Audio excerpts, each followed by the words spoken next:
आऊज़ुबिल्लाहिमिनश्शैतानिर्रजीम बिस्मिल्लाहिर्रहमानिर्रहीम। अल्लाह के नाम से शुरू करता हूँ जो बड़ा मेहरबान नहायत रहम करने वाला है।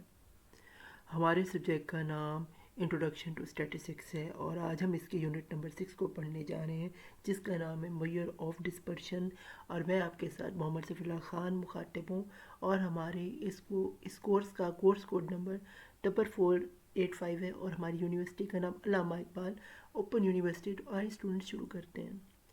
सबसे पहले हम देखते हैं इंट्रोडक्शन इस चैप्टर का, वो है we have studied the measure of centre tendency in the previous chapter. हमने आपको प्रीवियस चैप्टर में मेजर ऑफ सेंटर टेंडेंसी के बारे में बताया। फिर है these measure also alone are not adopted to describe the data set। ये अलहदा ही नहीं है जिससे हम डाटा सेट को जो है पूरी की पूरा डिस्क्राइब कर सकें, बल्कि क्या है, टू और मोर data sets can have the same major of centre tendency but they can be entirely different. अब ऐसा होता है स्टूडेंट्स कि दो जो डाटा सेट होते हैं उनके अंदर भी नंबर होते हैं, लेकिन उनका जो सेंटर टेंडेंसी है वो इंटायरली जो होता है डिफरेंट होता है। अब आप नीचे कंसीडर करें यहाँ पे, जैसे कि आप स्टूडेंट्स मैं आपको दिखाऊं कि यहाँ पे अगर हम आपको बता सकें तो ये जो है 3 डाटा सेट दिए हुए हैं आपके सामने। एक ये दिया हुआ है 1 पे जिसमें 34 से लेके और ये सारे 34 दिए हुए।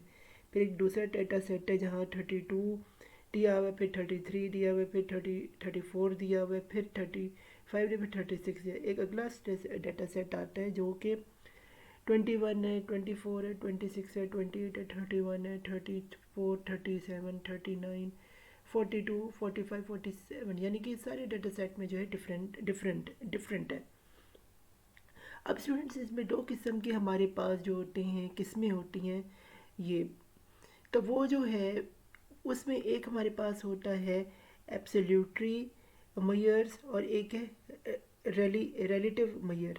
तो एब्सोल्युटली मेजर जो होता है इसमें हमारे पास रेंज आती है, क्वार्टाइल डेविएशन आता है, हमारे पास मीन डेविएशन है, स्टैंडर्ड डेविएशन आता है और वेरिएंस आता है। जबकि मैं आपको बताऊँ रिलेटिव जो मेजर्स होते हैं इसमें हमारे पास कोफिशिएंट ऑफ रेंज आता है, कोफिशिएंट ऑफ क्वांटिटेटिव डेविएशन है, फिर हमारे पास कोफिशिएंट ऑफ क्वार्टाइल डेविएशन आता है, फिर हमारे पास आता है कोफिशिएंट ऑफ स्टैंडर्ड डेविएशन और फिर हमारे पास आता है ये कोफिशिएंट ऑफ वेरिएंस। तो ये इसकी किस्में होती हैं। आगे स्टूडेंट चलते हैं इंट्रोडक्शन के ऑब्जेक्टिव्स देखते हैं इस चैप्टर के। वो हमारे पास क्या है, the objectives of this unit is to introduce the students with different measure of dispersion and their application to data in different ways। यानी कि हम स्टूडेंट्स इसमें आप सीखेंगे कि अब डिफरेंट मेजर ऑफ डिस्पर्शन क्या होते हैं और इनकी एप्लीकेशन क्या है। आगे जी है the selection of the material of reflects the most widely used statistical measure of dispersion in data presentation and summarisation. यानी कि कैसे ये डाटा समराइजेशन और उसकी प्रेजेंटेशन में जो डाटा का उसका इस्तेमाल होता है ये भी हम इसमें देखेंगे आगे। By the end of this unit the students are expected to have basic knowledge of measure of dispersion, particularly to understand and apply the appropriate measure of dispersion for purpose of presentation and summarisation of statistical data at hand. यानी किस तरह से आप इसमें जो है आखिर में इस यूनिट के आप सीखेंगे मेजरमेंट ऑफ डिस्पर्शन कैसे हैं और किस तरह से आपने इसको अप्लाई करने सब कुछ आप सीखेंगे और पर्पज़ के प्रेजेंटेशन की समराइज़ करने का डाटा को यूज़ करते हुए। आगे स्टूडेंट्स बाकायदा आगाज़ करते हैं चैप्टर का। सबसे पहले हमारे पास आता है range.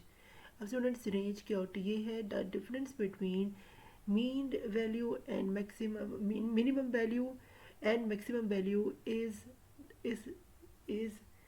in the data is called range। यानी कि रेंज जो स्टूडेंट्स होते हैं वो हमारे पास मीन जो वैल्यू होती है माइनस क्या होता है मैक्सिमम वैल्यू, इसके दरमियान जो डिफरेंस होता है इसे हम स्टूडेंट्स रेंज कहते हैं। ये है the main quality of range is its simple component and mean drawbacks of the range is in sensitivity to the outlier. यानी कि आउटलायर्स जो हमें मिल जाते हैं, यानी कि जो हमारी रेंज से अलग किस्म के नताइज होते हैं उसको जो है हम इसमें जो है वो इसका एक ड्रॉबैक है एक रेंज का। फिर है जी Consider the calculation of range for under group data set with a value x1 x2 उसके xn ये so on xn है. If x1 and xn denote the smallest and the largest represented, then the range of r coefficient of the CR is defined as, यानी कि मैं बता दूं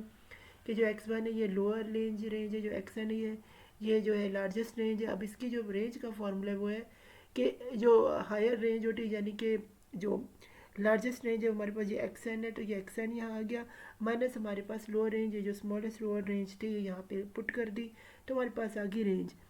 अब इसके बाद हमने निकालना होता है कोफिशिएंट ऑफ रेंज. अब कोफिशिएंट ऑफ रेंज का फॉर्मूला स्टूडेंट ये है जिसे हम सी आर से रिप्रेजेंट करें. इसका फॉर्मूला नीचे है, ये है जी एक्सन यानी कि जो लार्ज जो नंबर है माइनस स्मॉल, और नीचे जो है स्मॉल लार्ज का ही होगा प्लस एडिशन होगा माइनस स्मॉल होगा. यानी इधर जो है स्टूडेंट्स ऊपर में जो है न्यूमिनेटर में जो है ये माइनस का साइन है और डिनोमिनेटर में प्लस का साइन है, तो ये इसके आ जाएगा कोफिशिएंट ऑफ रेंज. आगे स्टूडेंट्स हमारे पास है now consider the calculation of range and coefficient of range for the group data in the form of the following frequency distribution. अब वो क्या है जी, हमारे पास यहाँ पे मिड वैल्यू डी है एक्स की, फिर नीचे क्लास बाउंड्रीज, फिर हमारी फ्रीक्वेंसी बाउंड्रीज है x1 हमारे पास x2 और सो ऑन xn, और उसके बाद xn. ये वही वाली चीज़ है कि लोअर माइनस हाई, लो माइनस हाई वैल्यू है, और नीचे जो है फ्रीक्वेंसी ऐसे x1 कितनी बार आया है, ये जो है इसकी फ्रीक्वेंसी कितनी, इसकी कितनी, और यहाँ पे सारी फ्रीक्वेंसीज गिवन है. आगे स्टूडेंट्स चलते हैं.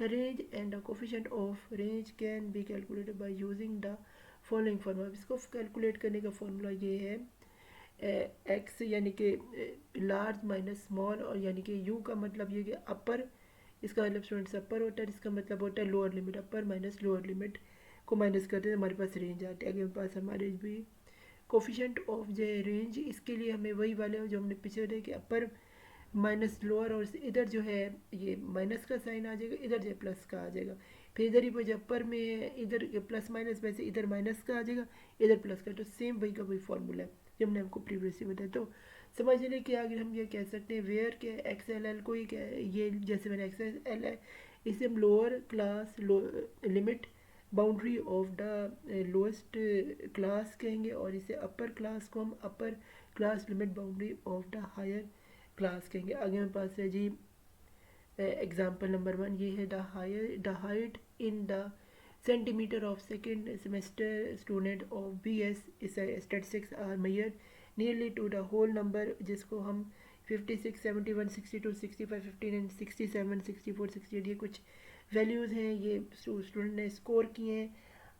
आगे जो है जो determine the range of the coefficient, इसमें हमने करना है, तो इसको जो सॉल्व करना है कोफिशिएंट ऑफ रेंज को, तो इसको हम सॉल्व स्टूडेंट्स कुछ ऐसे करेंगे. It is simple to find, और ये आसानी से फाइंड हो, जैसे कि x1 हमारे पास 56 है, ये देखें सबसे छोटा ये, और सबसे हाईएस्ट हमारे पास जो है ये 71 है, जो कि इससे अगर यानी कि आपने इसकी सीक्वेंस बना के आपने स्टूडेंट्स गौर करना है, आपने इस ऑर्डर को जो है एक सही ऑर्डर पे लोअर से हाई पहले बनाना है ना एक रफ में, फिर उसके बाद आपने देखना है. तो आप देखेंगे लो वैल्यू 56 है, हाईएस्ट वैल्यू जो 71 है, तो लो माइनस हाई हमने रेंज का फॉर्मूला पढ़ा था, तो x की पावर k माइनस एक्स की पावर 1, तो ये 71 यानी कि largest value minus lowest value, तो हमारे पास 15 आएगा सेंटीमीटर, तो ये हमारे पास आ जाएगी रेंज.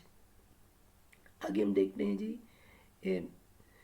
इसके इसको, तो इसके बाद जो इसका कोफिशिएंट ऑफ रेंज को देख रहे हैं वो हमारे पास आ रहा है जी, उसका फार्मूला यूज़ किया वही जो था ऊपर लार्ज माइनस लोअर वैल्यू, और फिर large plus high value, sorry large plus small value, इसको हमने यहाँ ऐड किया, यहाँ सब्ट्रैक्ट, तो ये हमारे पास 71 माइनस 56, 71 प्लस 56 हमारे 15 और 127 प्लस 0.118 आता है, यानी कि 11.8% हमारे पास आता है coefficient of range.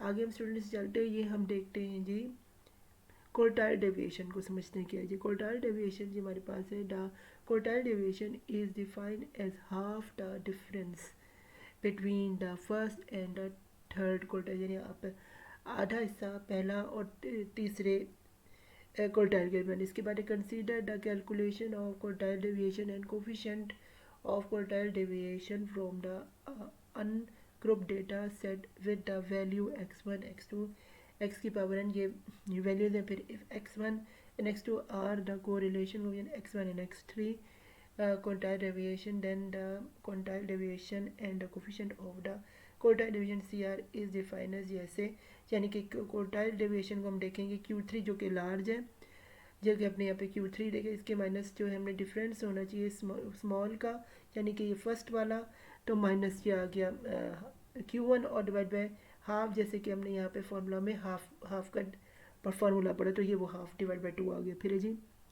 Quantile deviation को कोफिशिएंट ऑफ इसका कैसे निकालना है क्वांटाइल डेविएशन का, तो उसका फार्मूला है वही जो हमने पीछे पढ़ा था रेंज का, कि Q यानी कि लार्ज माइनस लोअर वैल्यू और यहाँ पे ऊपर माइनस, और फिर नीचे जो है डिवाइड करके हमने यहाँ पे Q3 प्लस Q1 को करने, तो यहाँ पे ऐड आ जाएगा और इसके ज़रिए आपका आ जाएगा कोफिशिएंट ऑफ क्वार्टाइल रेंज। आगे स्टूडेंट्स हम चलते हैं एग्जांपल देखते हैं। ये जी एग्जांपल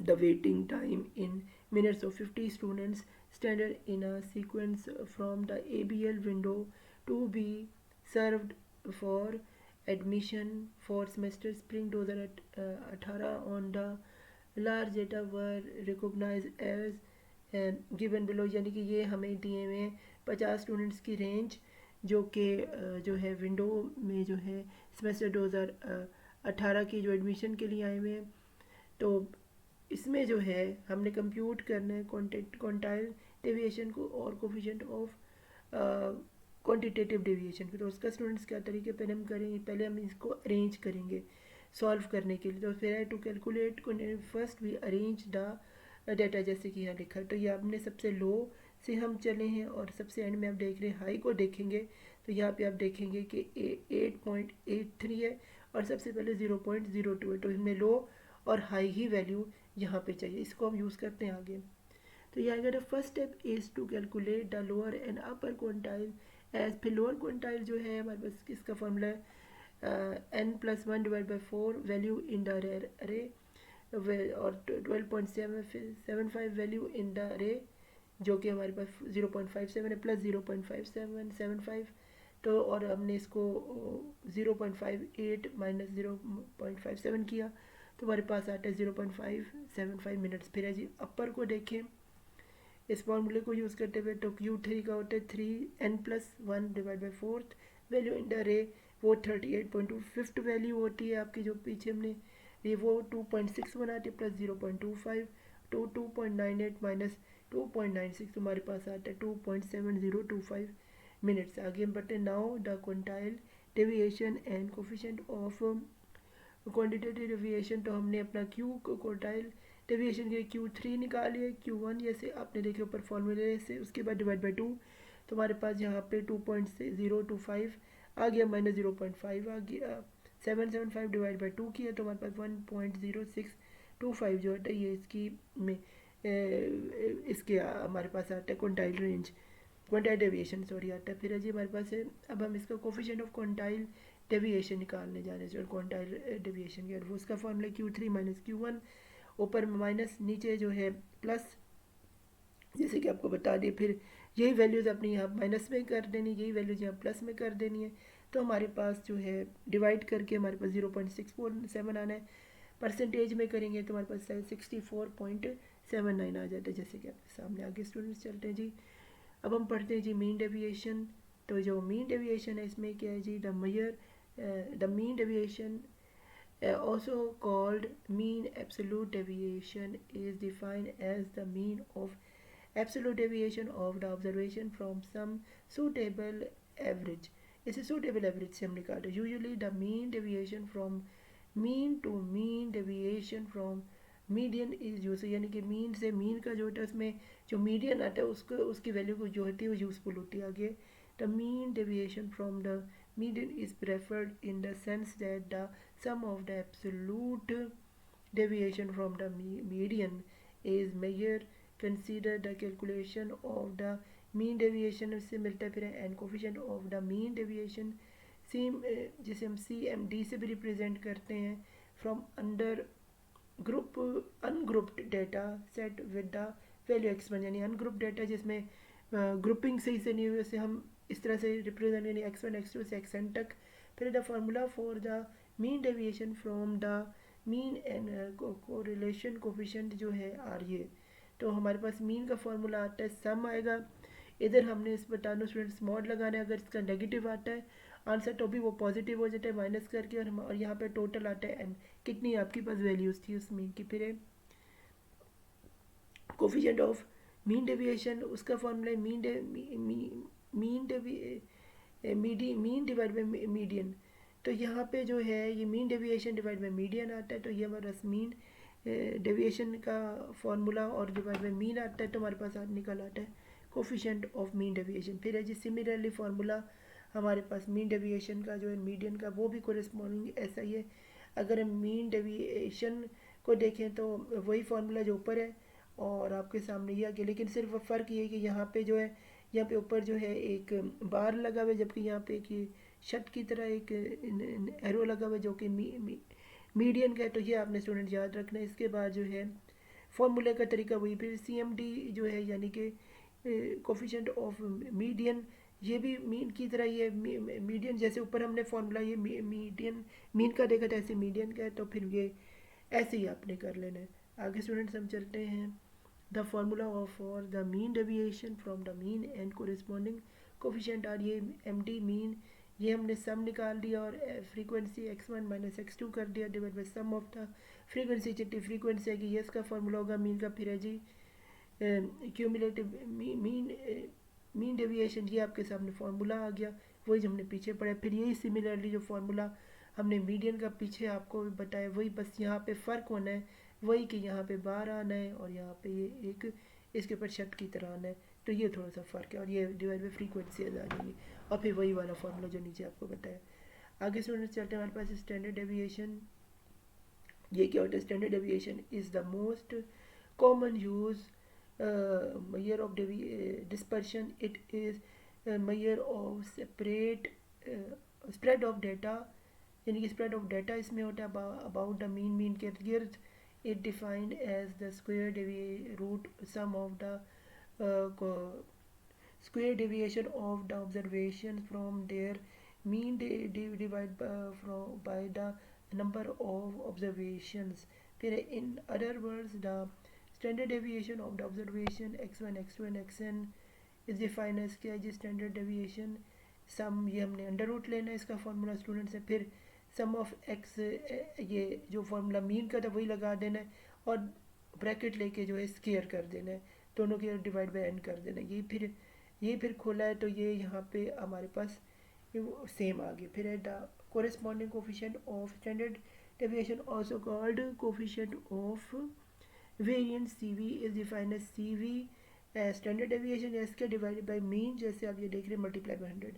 तो ये है कोफिशिएंट ऑफ स्टैंडर्ड डेविएशन हमारे पास आ जा रहा है. फिर the coefficient of variance is often use compared to the corresponding of the two or more data set based for the comparing the dispersion for the group data and standard deviation is defined as.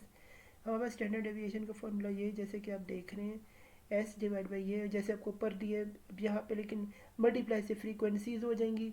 ये जितनी भी frequency है कि number से multiply हो जाती हैं और डिवाइड बाई फ्रीक्वेंसी हो जाती है. तो ये F1 x1 का स्केयर, यानी कि एक फ्रीक्वेंसी दूसरी से मल्टीप्लाई होगी, उसका स्केयर होगा, डिवाइड बाई फ्रीक्वेंसी होगी. इसके साथ x मल्टीप्लाई नहीं होगा, उसके बाद माइनस का साइन लगेगा, फिर ये ब्रैकेट लगेगी, फिर सम ऑफ ये x1, फिर इधर भी जो F1 प्लस x1 आएगा, फिर इसके साथ ब्रैकेट क्लोज है, इसका स्केयर आपने बाहर लेना है. इसका जबकि अंदर था, थोड़ा स्टूडेंट्स ख्याल रखिएगा, इसमें स्टूडेंट्स मिस्टेक कर जाते हैं, डिवाइड बाई F1 लिखना है. फिर ये जो है आपका स्टैंडर्ड जो है डेविएशन इससे निकल आएगा. आगे स्टूडेंट्स चलते हैं. तो हमारे पास यहाँ पे change of order and scale, ये हमारे पास क्या है, sometimes the corresponding labour can be reduce by changing the origin scale of data as follows. Suppose A is considered car provisional measure choice preferred from the central of the data defined d1 is equal to x1 minus a. The standard deviation for the transformation data is equivalently defined as, यानी कि S1 जो है हमारे पास ये है N1 is equal to 1 x1 divide by x, ये हमारे पास के मीन डिवाइड बाई एन, फिर हमारे पास के एक्स ये अंडर रूट लेना है, फिर एक्स एन वही जो डी ये भी ये D1 भी मीन है, यानी कि सिर्फ ये ना ये वैल्यू ये जो इसका सिंबल है चेंज की, मतलब इसका एक ही है, और फिर वही वाला फार्मूला आ गया कि स्टूडेंट से further suppose h is an non zero constant defined ui is equal to xi is minus a divided by h. The standard deviation for the transformed group data is equivalently defined as, वो कैसे जी standard इस 20 ये अपने under root लिया sum of X divide by I is equal to 1 F I is equal to X I minus जो है standard ये mean इसका ले लिया डिवाइड बाई एक्स सम वही फार्मूला, और वही यहाँ बस यहाँ पे आपने एक एच ऐड करने ने जो कि नॉन ज़ीरो कांस्टेंट है, तो ये आपका आज हो जाएगा स्टैंडर्ड। आगे हम चलते हैं स्टूडेंट, देखते हैं वेरिएंस को। तो वेरिएंस हमारे पास है the square of standard deviation is defined as the variance of data and thus its square unit of the data. The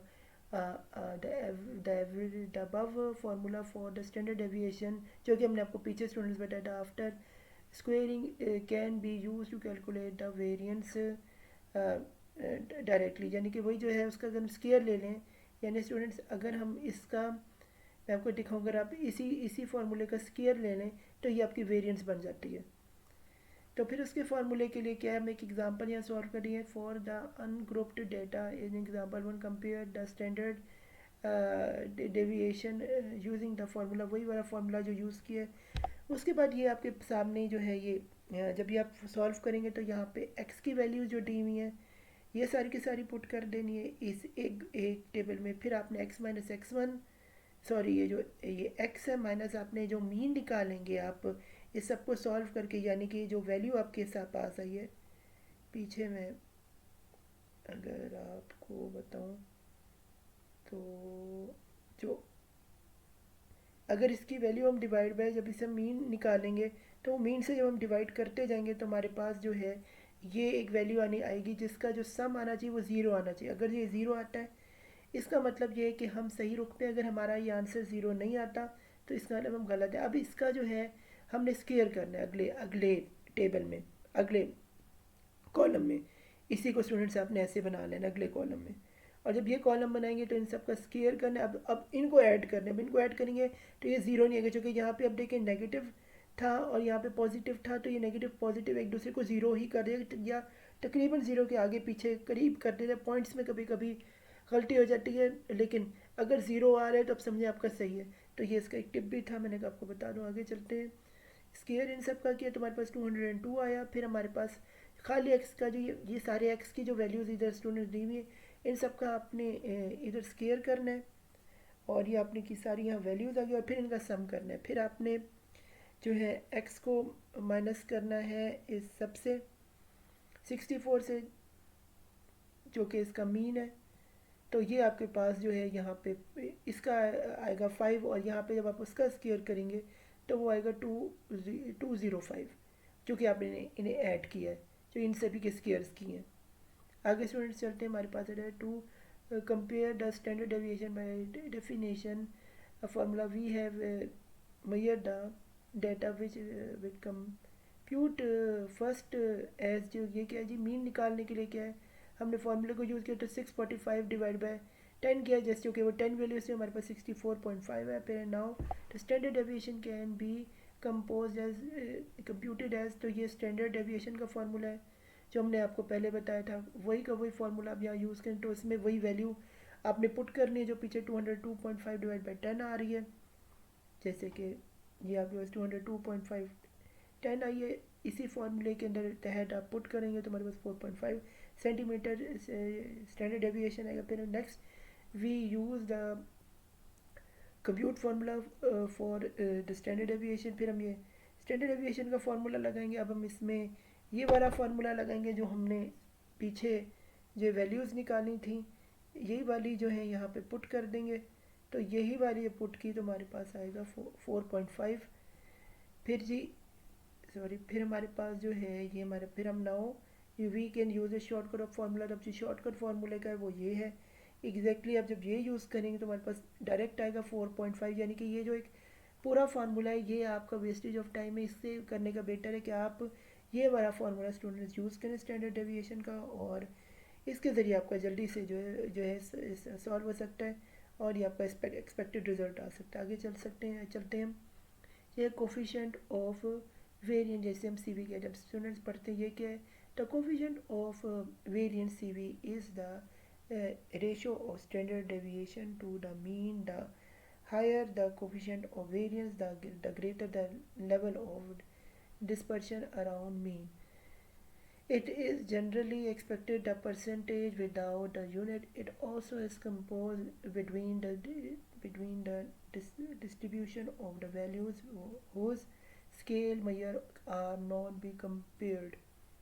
When we are presented with a estimated value, the CV relatively the standard deviations of the estimate of the value is estimated the value of the coefficient of the variance, the more precise an estimate. Period. The coefficient of variance CV is relatively measure of variance of the indicates the size of the standard deviation in the relative to its mean. It is standard deviation unless the measure of that allows you to compare the variability between the dispersion group and characteristic.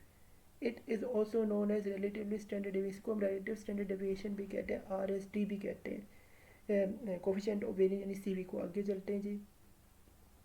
ये जी calculate the coefficient of variance involve a simple ratio.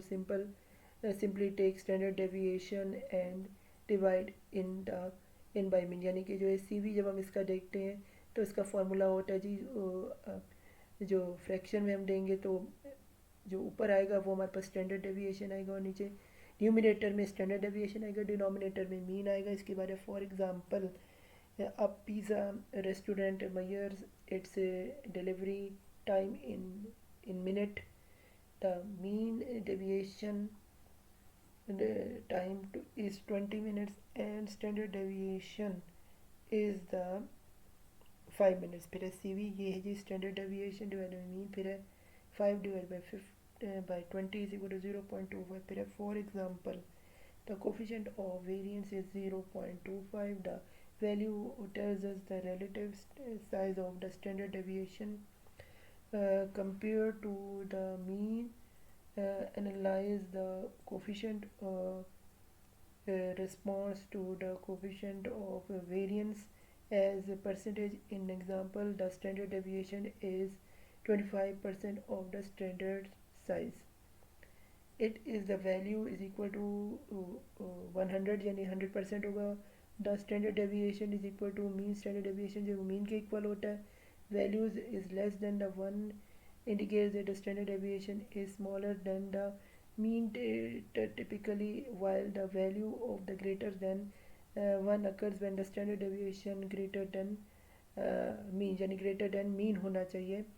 अगर typically जो है ये value जो है अगर once जो है ये स्टैंडर्ड डेविएशन की ग्रेटर आ जाए मीन से, तो यूँ जो है it is the value is equal to 1, यानी कि 100% हो जाएगा, जो कि हम परसेंटेज में जवाब लेते हैं स्टूडेंट्स। तो उम्मीद करता हूँ आपका चैप्टर नंबर 6 आपको जो अच्छा लगा होगा। हमारा जो कोर्स कोड था ये 4485 था। उम्मीद करते हैं कि ये आपके लिए जो है बेनिफिशियल होगा और good luck for your final exams. मेरे चैनल मोहम्मद सबरा खान को सब्सक्राइब करें, बेल आइकॉन का बटन ज़रूर प्रेस करें ताकि जब भी मैं कोई लेटेस्ट वीडियो अपलोड करूं तो फ़ौरन से आपको नोटिफिकेशन मिल जाए। तो इस वीडियो को ज़्यादा से ज़्यादा स्टूडेंट से शेयर करें ताकि वो इससे मुस्तफ़ीद हो जाए। फ़ी अमानिल्लाह। फिर मिलते किसी नए वीडियो पे आपके साथ। मुझे दुआ में याद रखिएगा।